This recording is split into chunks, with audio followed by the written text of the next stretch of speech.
Welcome to the Self-Control Show, a podcast for men. If you get defensive, shut down, or find yourself going 0 to 100, you're in the right place. Most men were never taught how to regulate their emotions. And this show is about changing that. It's not therapy, and it's not fluff. It's training. I'm your host, Jason Schnitzer. Let's get to work. What's up, everybody? Welcome back. Got another great one for you today. And today, we're going to talk about what is emotional safety, right? Emotional safety mansplained, if you will, right? So, this is a really hot topic that's been flying around, especially online. And maybe you've heard it. Maybe you've heard of it. Maybe you haven't. Maybe you've heard it from your wife, right? Or your partner. And a lot of times it's like, women especially will express like, hey, I don't feel safe with you. And sometimes they'll say, I don't feel emotionally safe with you, or I feel alone. And for a lot of guys, what we think is like, hey, like, I'm not hitting you. What do you mean you don't feel safe? I'm here. I'm providing. I'm not cheating on you, right? I'm really not yelling that much, right? I'm showing up best that I can, right? And basically, it's like if you're not doing something that's like, we'll say in air quotes, obviously wrong, it's like you're good, right? But that's just not how it works. Most guys have really good intentions, right? And emotional safety has nothing to do with your intentions and has everything to do with how your wife and your kids, by the way, experience you, right? And in a nutshell, the question that you want to ask yourself is, can my wife be honest with me without it turning into a problem? And that's pretty much it, right? And what is a problem? Basically, like, you're going to get reactive, right? You're going to shut down, you're going to get defensive, you might go 0 to 100. Or the other way is you might just appease her and agree with her, right? Or try to fix something. So again, can she be honest with you without it turning into a problem, right? Again, not will you agree with her, not will you fix it, not will you get defensive, shut down, check out, etc. Can she bring something to you? And would she say that she can 100% trust that you're not going to react? Or the next step would be like, can you meet that with a level of curiosity, right? Separate from your experience, separate from whether or not you agree with what she's saying. A lot of what I hear from guys on calls, it's like, hey, she doesn't tell me anything anymore, right? Or she'll just shut down, or she'll be quiet, right? Or she'll tell me like, hey, I don't want to share because things always turn into a fight, right? And for most guys, it's like, hey, I don't even know what I'm doing, right? That's wrong. Or there has been things that they have done, right? Whether that's like, emotional affairs, whether it's just like coming to the realization that like, hey, I'm kind of emotionally unavailable right now. I can't really be vulnerable, right? In hard moments, I'm not really sharing what I'm truly feeling. I'm just trying to get it right. I'm trying to get the answer, the real stuff that's going on, right?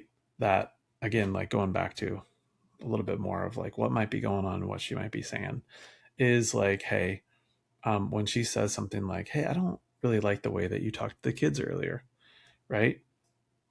Does your brain automatically start and go to like defending yourself? Like, hey, that's not what really happened. Or like, hey, what do you mean? Like, you do the same thing. Or here we go again. Or I'm trying and it's never enough, right? Defensiveness, right? And again, from in those scenarios, right, to kind of like break this down, what's happening is you think you're explaining yourself, right? But how she's experiencing you and her perspective is basically like you are not meeting her, right? You're explaining things and defending instead of understanding and being curious about what's really going on for her and what her experience is, right? And in those little moments, that is when that safety disappears, right? She's trying to be honest with you about her feelings, and instead of being able to just hear them and validate them. And again, that's separate from agreeing with them, right? That's where that safety breaks. And it's like she's extending an olive branch. She's like like opening up her heart, and you're kind of just like shoving it aside. And what this can practically turn into is like death by a thousand cuts, if you will. And that's sort of the pattern that happens where she just doesn't want to bring anything up anymore. Right. And this is really the fastest way to kill connection, because even though it's not like a physical threat, if you will, your nervous system and her nervous system still responds with like, ugh, that didn't feel good. Right. And it's like, ugh, it's almost like a little break of trust, right? When you're vulnerable, you're opening yourself up. And if that is kind of shoved aside or not taken seriously and not handled with care, like what naturally happens adaptively for her, she just starts closing off, right? She becomes less soft, she becomes more rigid, right? Which practically means like she's going to be more critical, right? Not necessarily because you're doing anything wrong sometimes, right? And what I mean by that is like, not taking the trash out, for example. It's like you always do it, but you miss it that one time, right? I'm sure everybody here can relate to some version of this. And all of a sudden there's like a criticism there, right? And because we are not like picking up what's underneath that, right? Emotionally for her, we go right to explaining ourselves about the 9 other times that we did it. And we completely miss what's there. And, on some level, there's an indirectness on her part by, you know, talking about the one time that you didn't do it. But most of the time, she's tried to be direct, right? She's asked you about your tone, right? Or your defensiveness, or can you be more calm and more patient, etc. And we just completely ignore that. So it comes out sideways in all these different ways, which a lot of times is criticism, right? And we don't see it for what it is, right? There's a line that one of my coaches told me a long time ago, right? And that is like, beneath every criticism is usually a deep desire or a longing, right? A longing for connection. And when you look at it through this lens, right? What's underneath, like, hey, you didn't take the trash out, it's basically like, hey, I don't feel like you care. I want to feel like you care. Your wife brings you something that's difficult, or maybe even that's not difficult, but then you don't care, right? How do you think that impacts her perception of, do you care, right? Can I bring you something, and can that be met with curiosity, right? And tenderness, if you will, right? But instead, what do we think? Like, oh, what's wrong with her, right? All the things that we did that we think are right. And that's where we get this confused, right? And it's like, gosh, man, she's the one, she's distant, right? We start to, we're on different teams, right? And this is what you need to hear, right? The moment the thing happens in the moment, right? You get criticized, if you will, or she brings you something difficult. Again, if you've been listening to this show for a while, I'm sure you already know what I'm going to say here. So, like, your nervous system shifts, right? You hit that fight or flight state, things start to tense up, your breathing changes, and all of a sudden, it's like you can't stop thinking about how you're going to defend yourself. You're not even listening to her anymore, right? And that's like call it the Tom and Jerry that happens, right? The back and the forth that happens, and that repeats itself over and over and over again, right? And what we usually do is we just double down on the things that we are doing, right? And the problem with that is, again, where we go with it is like, a lot of times, like, guys will try to provide more, right? They'll try to work harder. They'll try to, get everything perfect, right? But that is not what she is asking for, right? What this actually looks like, what an emotionally safe man would do in these hard situations, is simply be present with what the emotions are that come up, right?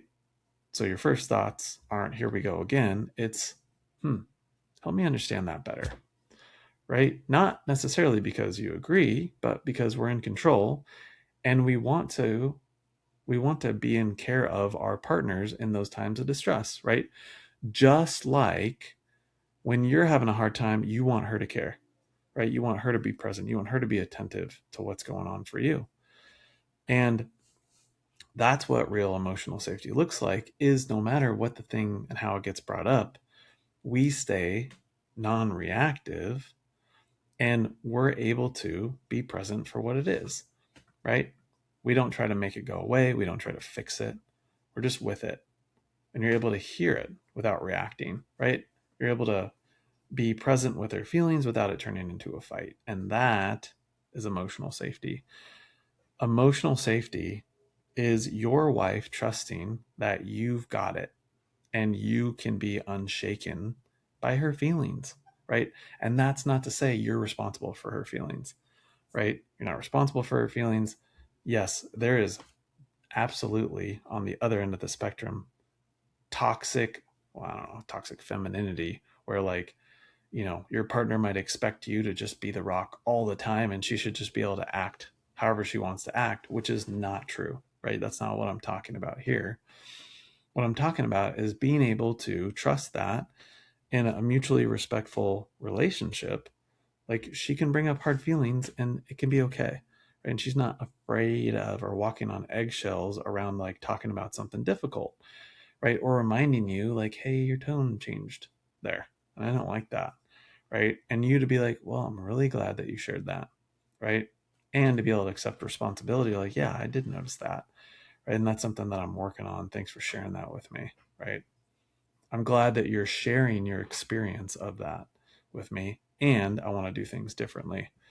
And the part where I think most men struggle with is not the desire to want to do differently, right? It's actually having the tools to do something differently, right? Because you can't just do the same thing over and over again harder without support, without learning new tools and skills and expect to have success, right? That's like the definition of insanity, right? And again, what's missing here is the ability to regulate your emotions, right? Regulate your nervous system, regulate your emotions in those moments so that you can show up differently, right? Obviously, there's two sides to every coin, there's two sides to every relationship. For men, it's like you're 50% of 100% of the equation. And you can't control her, but what you can do is control your reactions to her. And oftentimes, when you learn how to do that, guess what can change, right? It's like you're putting a different stimulus back. So she's got something like it. Some people say it as a mirror, right? Partners are our mirrors, right? So when you put up a different reflection, you're going to get a different response usually, right? And when she can bring hard things up without it being turning into a fight, what can happen is disconnection can turn into reconnection and deeper connection. And that, my friends, is the core of what emotional safety in a relationship looks like, right? Because the more deeply emotionally that you're connected, guess what else can light back on fire? That's right, the physical part. Because a lot of times guys will be like, oh, I need physical connection. She needs emotional connection. And I'm here to tell you, it's like if you're asking, if you ever consider what comes first, there's no chicken or the egg mystery here. It's always emotional connection. And if you don't have that, what quickly goes away or eventually goes away is physical connection. It's a fact, right? And when one comes back, guess what follows, right? Yeah, you got it. The physical part, the good stuff. Of course, like this is what I do, guys, right? When you can provide emotional safety, emotional connection, the physical stuff comes back. And again, this isn't about agreeing. This isn't about like her always being right or fixing. This is about you stepping into your power as a man, right? And to be a presence, right? Not to be a pushover. And you can't do that without the ability to regulate your emotions and be calm in these hard moments. So, as always, if this is you, hit me up. Link to book a call is in the summary. Or check me out on Instagram, Jason Schnitzer Coaching. And if you have any questions or ideas for future podcasts, please let me know. This show has no sponsors. It's all 100% supported by the guys and gals that listen. And I'm always happy to expand on and do topics that, people want to hear. So send it over, subscribe, like, give me a review. And as always, thanks for listening, guys. I'll catch you next time.